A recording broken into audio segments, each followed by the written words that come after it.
So here we go, everybody. Welcome to another edition of Meet the Oppo, the series where I get the lowdown on Town's next opponent. And today, it's always a pleasure to be joined by Jon Palmer, the man who covers all things Cheltenham Town for Gloucestershire Live. My friend, it's good to have you back on. How you doing? I'm very well, thanks, Ross. Always a pleasure to be invited on, so thanks very much for having me. Yes, my friend. And both teams played non-league clubs on the weekend in the FA Cup. Town got through Bracknell Town, but unfortunately, Cheltenham Town got beaten by Ipswich.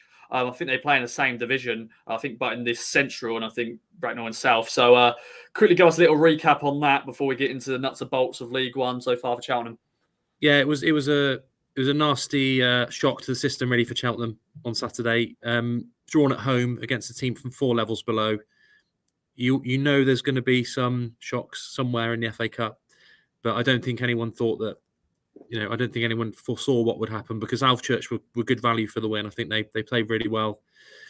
Cheltenham knew a lot about them. There's a few links between the clubs, so it wasn't a shock in terms of how well organised and how fit they were. They train 3 or 4 times a week, so they're not purely part-time. They're sort of hybrid model. But it was, it's Cheltenham's worst ever result in the FA Cup. There's no doubt about that, and arguably one of the worst results in their history in terms of stature. But it was great scenes of celebration for Ipswich after the game. They brought 1,500 fans to the ground. There was a good atmosphere, flares being let off, pitch invasions at the end of the game. But unfortunately, all the 3,000 or so Cheltenham fans went home disappointed. And yeah, it was just what Wade Elliott didn't need after a slight improvement in league form. It's obviously put the pressure back on him because whatever people think about the League One form, there's no way that Cheltenham should be losing to, with full respect to Ipswich, who deserved it on the day, there's no way that Cheltenham should be losing to a team from the Southern League Premier Division Central. Yeah, I think if it happened to Ipswich Town, it would have been a meltdown because, I think, fully professional players taking on semi-professional, a lot of different players. No disrespect to that level, but you've got to be winning those, the divisions apart. So what is the current mood then? Talking about League One, football as well, with the fans, with Wade Elliott, of course, taking over from Michael Duff. This is his full season with Cheltenham. What is the current mood? Yeah, it's been a funny season. There's been some positive results. Cheltenham have had some good wins. They won at Exeter. They beat Bolton at home, beat Shrewsbury at home quite comfortably. But then there's been a few real sort of, as Wade Elliott has called it, punches to the nose, or blows to the nose to bring everybody down. So lost 7-0 to Exeter in the EFL Cup. Obviously, we've spoken about the FA Cup exit, and there was a 1-0 defeat at Burton about 3 weeks ago where it didn't go down too well. So there was a bit of unrest from the fans after the game that Cheltenham had gone to Burton and didn't really have a go, lost 1-0, seen as a really disappointing result. After that, they recovered well with 4 points from 6 in the league without conceding. So that was a good response. Beat Morecambe at home 1-0, got a 0-0 draw against MK Dons, who obviously haven't had a great start, but I think they will finish higher than they are at the moment. So it created a bit more positivity. And then whenever you think there's a bit of momentum building, the Ipswich game is the latest one to come along and sort of bring everybody down again. So there is a lot of pressure on Wade Elliott after that Ipswich result. I said to you pre-season, didn't I? If Cheltenham are outside the relegation zone, Wade Elliott's doing a decent job. And Cheltenham are 4 points outside the relegation zone. So he is, some people would say if they stay there, they'd be very happy with that. If Cheltenham were bottom of the league and they lost to Ipswich in the FA Cup, I think it could have been curtains. Yeah. But because they've just got their heads above water at the moment and they've taken 4 points from the last 6 in the league, I very much think he deserves a bit more time. But if the performances carry on like Ipswich, Ipswich were 1-0 up at half-time due to an individual error, but they went 2-0 up after half-time and you could tell the crowd turned. There were chants of, we want Wade Elliott out. Obviously not from the whole ground, but there were sections of the ground making their feelings very clear. A lot of boos at the end of the game, as you'd expect from losing to a team 96 league places below you. Nobody can argue with that. It was a very dismal occasion. But in terms of the league form, if Cheltenham can keep their heads above water, they've got a game in hand on some of the teams around them. They're 4 points clear. They're 19th. If Wade Elliott can keep them there or maybe nudge them up a little bit higher, then I think he's, considering the situation he found himself in when he took the job, he's doing okay. So personal opinion, he deserves a bit longer. Some fans think he's had enough time. They've seen enough. But I think most the realistic fans would probably say, let's see how the next few games go. and maybe Cheltenham fans will know a little bit more at Christmas about which way the season's going to go. Yeah, it's probably the worst fixture to sort of come into next, really, for Cheltenham. Coming to Portman Road against second in League One, and with the finances and everything we've got at our disposal. And of course, this is the second season for Cheltenham in League One. Of course, the second season syndrome, people call it. When a newly promoted team, Cheltenham stayed up pretty well last year, but then of course Michael Duff leaving and Wade Elliott coming in. So it was always going to be a tough task, as you said in the summer. Let's talk about the players then. Let's talk about, there was a strong team against Ipswich. I'll bring up the 11. Of course, there's one name that was missing in that 11, but of course he came off the bench. We'll talk about him briefly in a minute because he is your key man. But out of the 11 there, who should we look out for this weekend? Yeah, so I think out of that 11, Jackson came off injured against Ipswich just to rub insult to injury. He had a back problem. Cheltenham had already made all their subs. Let's finish the game with 10 men. As if things weren't going badly enough already. So Jackson will be assessed this week, and he had a back spasm, so we're not sure. We'll go speak to Wade Elliott before the game to try and get an update. But at the moment, I'm not sure whether he's going to be available. Ben Williams, the other wing back, so Jackson's right wing back. Ben Williams, the left wing back, he came off with a head injury. So they might have a few issues at wing back on Saturday. I don't think George Lloyd will start up front.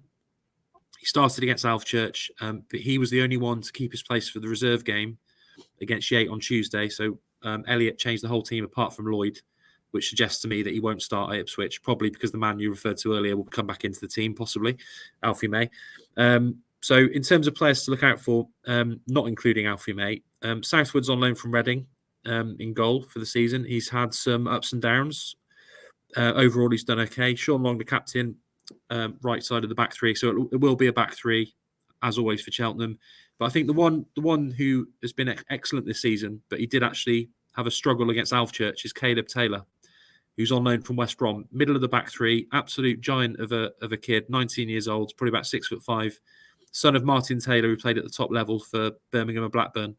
And he looks a real prospect, but he was at fault for one, arguably two, of the goals against Ipswich, but he's been excellent for the majority of the season in the middle of the back three. Freestone on the left has been ever present and has really kicked on this season. So the goals going in have actually dried up a bit from last season. Cheltenham were really leaky last season. They're in 80 goals. They found goals hard to score this season. The pretty obvious reason for that is that May's been injured, and they struggled to score without him and Daniel Ndulu, who's also missing from that list, but he could come into the fray for Saturday. So they went into the Ipswich game without their first choice two strikers who both had to start from the bench due to recently recovering from injuries. But the defensive side of the team, and Ipswich fans would have seen this at Portman Road last season, that was one of their rare sort of really solid performances to grind out a 0-0. There was a lot of goals flying in last season, couple of 5-0s here and there as well. This season, they seem to have tightened it up. They've already well on the way to beating last season's clean sheet tally, but they have found goals to come by very hard at the other end. So I'd say Long, Taylor and Freestone have done pretty well as a unit. The wing-backs are an area of concern because of the injuries. Centre midfield did not perform well against Ipswich, and I think the front end of the team will be very different to the team that plays Ipswich on Saturday. Okay, we shall wait and see. Yeah, unfortunately, joint lowest goal scorers in the division this year for only 13 goals. Of course, Alfie May, 23 goals last year. What a great season he had, scoring all those goals. And as you say, he's been out injured. So do you think that has just been a big loss this year with his goals and just him being out? Yeah, he's a goal scorer, but he's also quite an infectious character. He's one of the more experienced players in the team now. Very popular with supporters. It was the Shrewsbury game. He had a really good game, and he went down quite near the end. And I think he thought he'd broken his ankle. Sort of went down writhing in agony. Got taken off. Luckily, it wasn't a break. It was just a ligament injury. Still annoying for him, but it wasn't a long-term injury. So he's been out for probably about 8 weeks. Came back onto the bench for Ipswich. I don't think Wade Elliott really wanted to use him because he hadn't had much football and he'd only just been given the all clear to step up his training. Because of the situation, they found themselves in 2-0 down. He chucked him on and he had a go, but he wasn't able to find a goal himself, although Cheltenham did pull one back through Jackson before his injury. But May, obviously, he was one of the main reasons why Cheltenham finished 15th last season, had a brilliant season, had the season of his life. Very much was a lot of interest in him in the summer. Birmingham City was sniffing around, made a cheeky little bid on transfer deadline day, but he stayed. and now he'll be desperate to get back playing. And he was on good form before he got the injury, and having him back, you've got to take that into consideration when you assess Wade Elliott's performance so far, because May probably last season was easily Player of the Year, and he's missed a chunk of the season. His strike partner for much of the season has been Daniel Ndulu, on loan from Southampton, who's big, powerful player, also capable of scoring spectacular goals. He's worked quite well with May as a 2. Since they've been injured, Elliott's been trying more of a 2 number 10s and 1 number 9, and it hasn't really worked. Lloyd was the player to play down the middle against Alfchurch. I'm pretty sure he will come out of the team on Saturday. So if you see a Cheltenham team with May and Ndulu up front and that well-organised, solid back 3, Elliott and all Cheltenham fans travelling to Ipswich on Saturday will hope it's a bit more of a Cheltenham Town team than they saw against Alfchurch, which was, on the verge of humiliation. Yeah, definitely. And sort of just to expand on sort of Wade Elliott's football, because last time he played, it was 0-0 at Portman Road. Boring. Cheltenham was, of course, chanted by Town fans. Is there much in terms, because Wade Elliott was, of course, Michael Duff's assistant and everything like that, so I'm sure he used a lot of what what he likes to play, but I'm sure he has his own little input now. So is any change from his style of play? Yes, it's a hard one to judge from an Ipswich point of view, because I think even if Cheltenham were in really good form, banging goals in left, right and centre, I still think they probably turn up at Portman Road and be a bit cautious because of what they're up against. I said to you pre-season that I think Ipswich will win the league or be close to it, and I haven't changed my mind about that, even though Plymouth had a brilliant start. I'm not just saying this because I'm on the Ipswich podcast. I still think Ipswich are going to end up champions this season. So I think there will be some caution, especially after what happened last week. They're not going to come and be gung-ho at Portman Road because they'll be asking for trouble.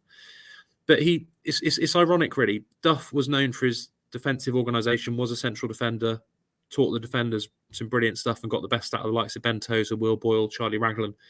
But the goals were flying in last season. Elliott was a more of attacking player in his playing days and was more responsible for the attacking end of the team. But now they're finding goals hard to come by and they're keeping more out of the other end. So it doesn't really make sense. But he was criticised at Burton for being quite negative. He expected an onslaught and he set up the team quite defensively, and Cheltenham lost 1-0. Never really had a go at Burton. But there have been games where he's finished with 4 or 5 strikers on the pitch and he has gone for it. Port Vale away was a 2-2 draw with a late equaliser, and he did go for it. They had 1 sitting midfielder and basically 5 up front. Everyone else just told, just go for it. Might as well just go for it. And they did come away with a point. So there have been times where he's been brave, but I think he's still trying to work out exactly how he wants to play in terms of away from home. The home form's been pretty good. Forget Alfchurch, the league home form's been pretty good. The away form has been poor, and they've only scored 3 goals, I think, away from home all season. 2 of them were at Port Vale.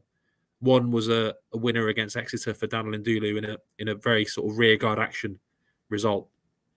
So I really don't see Cheltenham turning up at Portman Road and putting 3 or 4 past Ipswich. I think they will turn up to frustrate. I'm sorry, there might be some boring Cheltenham chance. If Cheltenham come away with a 0-0 again and keep up that unbeaten EFL record against Ipswich, I think Cheltenham fans would go home very happy, even if they don't get to see a goal to celebrate. Yeah, definitely. I know for Town fans would be frustrated if they saw that again, because we couldn't beat Lincoln City because they had that sort of approach where they just defended. They got the goal and that was it really. That was none of their attacking, but we shall see. Now, John, how are you feeling coming back to Portman Road? Last time you came down it was 0-0, but Cheltenham's changed. Town pretty much changed now. McKenna has had a lot of time now to really put his plans in place. We're doing really well, riding high. How are you feeling going to this one? Yeah, I mean, last season it was a Tuesday, wasn't it? So I'm pleased for some of the fans who might not have been able to make it over on a Tuesday. We'll get to go to Portman Road on a Saturday. Whatever happens on the pitch, and some Cheltenham fans might not like this, but Cheltenham should be privileged to be going to play at places like this. I know they're in the same division, but I mentioned off camera, didn't I? It wasn't that long ago, Cheltenham were a league below Alfchurch. They've come a long way. They've worked so hard to be in the same division as the likes of Ipswich, Sheffield Wednesday. That doesn't mean you turn up and lay down and surrender the game because you're playing against a former European trophy winning team. But it's a pinch yourself moment for the fans to be watching Cheltenham play Ipswich in the League One game. So I think the fans will look forward to it. They might go with a little bit of trepidation. I watched the Bracknell game and there were some players in that team. I know the team was changed around a little bit and there were players coming off the bench that could get in most half the championship teams probably and things like that. Wes Burns is somebody that Cheltenham fans know very well. So they'll know all about him. Cam Burgess obviously played for Cheltenham on loan and did very well. I noticed he was wearing a mask against Bracknell. So I think Cheltenham fans will not go there expecting to win the game. They'll go there. They'll want a reaction from the Alfchurch game. They'll want to see their team fighting, even if they go down to a narrow defeat. It's all about the performance on Saturday. I think a narrow defeat at Ipswich isn't going to get Wade Elliott the sack. If after Alfchurch they turn it up at Ipswich and get hammered and there's no fight and it's an absolute one-sided mismatch, then he could be in trouble. But I think he'll be looking for a positive response, show the fans that travel all that way that you care, that you're still fighting for the shirt, you're still fighting for the manager. But there's nobody can expect Cheltenham to turn up and turn Ipswich over. Obviously, got 4 points from Ipswich last year, which was one of the highlights of the season. To win at home and get a point away was a brilliant achievement. I think Cheltenham played Ipswich at a good time in the game at Cheltenham because it was very early in the season and Cook had brought in pretty much a new team, hadn't he? Yeah, so the long throw did its job. But yeah, I'm looking forward to it. I've heard there's some food on offer in the press room, which is always nice, But it's a great ground. But Cheltenham won't want to turn up just to make up the numbers. They won't want to turn up and just be tourists. They'll want to turn up and obviously ask some serious questions. But there's some scary talent in that squad. There's no doubt about it, in that Ipswich squad. So it is one of the biggest, most daunting tests of the season, no doubt. Yeah, probably, as I said at the beginning, probably the worst sort of game to come up after losing against Alfchurch. Of course, I think it's been 25. I think it's been sold, 25,000 tickets sold at Portman Road. So it's going to be a big crowd. And yeah, I'm sure more Cheltenham fans will probably travel to this game. As you said, it's on a Saturday. So that's a good thing for them if people who did miss out last season. Well, Jon, it's been a pleasure. Thank you as always. Any other business, anything else you want to mention, my friend? No, I just think it's an interesting fixture because Ipswich have got through against Bracknell. I think Cheltenham fans are probably watching it thinking what might have been. They've had a totally different experience against Alfchurch. Ipswich have now got Buxton. I'm not saying it's going to be a walkover against Buxton, but Ipswich certainly should be on their way to the third round. And who knows what could happen from there. Whereas Cheltenham have got to lick their wounds, just focus on staying up. They're still in the Papa John's Trophy, which is something, but got the second round draw on Friday to look forward to. But all the effort needs to be for Cheltenham now to make sure they stay in this division, because these are the sort of fixtures they wanted. This is why they worked so hard to get out of League Two, to be going to places like Ipswich. Already been to Hillsborough this season and put up a respectable effort. Got well beaten in the end, but put up a respectable effort.